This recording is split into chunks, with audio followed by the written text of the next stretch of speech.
నమస్తే. భారత జాతీయ గేయం వందే మాతరం గౌరవాన్ని మరింత పెంచుతూ కేంద్ర ప్రభుత్వం సంచలన నిర్ణయం తీసుకుంది.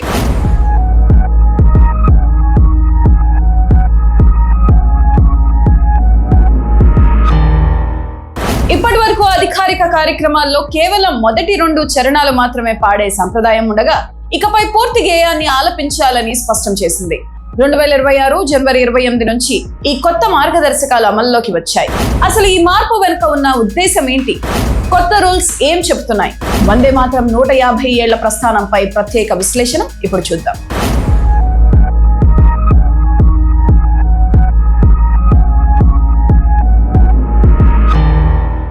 కేంద్ర హోం మంత్రిత్వ శాఖ వెలువరించిన ఉత్తర్వుల ప్రకారం ఏదైనా ప్రభుత్వ లేదా అధికారిక కార్యక్రమంలో వందే మాతరం పాడినా లేదా ప్లే చేసినా దాని పూర్తి 6 చరణాలను ఆలపించాల్సి ఉంటుంది.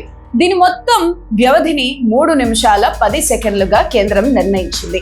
కేవలం పాడటమే కాదు, ఈ గీతం ఆలపిస్తున్న సమయంలో హాజరైన ప్రతి ఒక్కరూ జాతీయ గీతం తరహాలోనే గౌరవంగా నిలబడాలని ప్రోటోకాల్ను ఖచ్చితం చేసింది.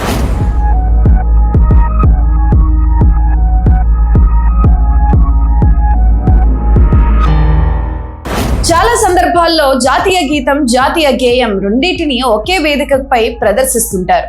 అటువంటప్పుడు అనుసరించాల్సిన క్రమాన్ని కూడా ప్రభుత్వం స్పష్టం చేసింది. ఇకపై ఒకే కార్యక్రమంలో ఈ 2 ఉంటే ముందుగా వందే మాతరం ప్రదర్శించిన తర్వాతే జాతీయ గీతం, జనగణమన ప్రదర్శించాల్సి ఉంటుంది.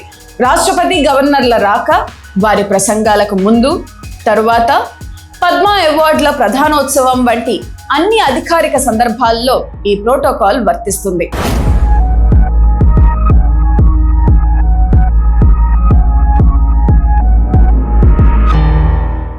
బంకిం చంద్ర చటర్జీ 1975 నవంబర్ 7న ఈ అజరామర గీతాన్ని రచించారు. ఆయన రాసిన ఆనంద మఠ్ నవల్ ద్వారా ఈ ప్రపంచానికి పరిచయమైంది. 2025 నాటికి ఈ గీతం 150 వసంతాలు పూర్తి చేసుకుంది. ఈ చారిత్రక సందర్భాన్ని పురస్కరించుకుని ప్రధాని నరేంద్ర మోదీ నేతృత్వంలోని ప్రభుత్వం 2025 నవంబర్ 7 నుండి 2026 నవంబర్ 7 వరకు ఏడాది పొడవునా దేశవ్యాప్తంగా ఉత్సవాలు నిర్వహిస్తుంది. జాతీయ సమైక్యతను పెంపొందించడంలో వందే మాతరం పోషించిన పాత్రను స్మరించుకోవడమే ఈ ఉత్సవాల ముఖ్య ఉద్దేశం.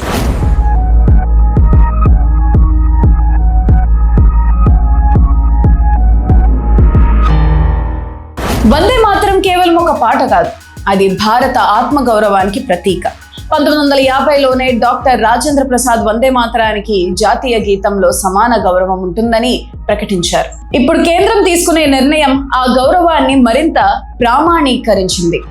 జాతీయ సమైక్యతను చాటి చెప్పే ఈ మార్గదర్శకాలు భావి తరాల్లో దేశభక్తిని మరింత పెంపొందిస్తాయని ఆశిద్దాం.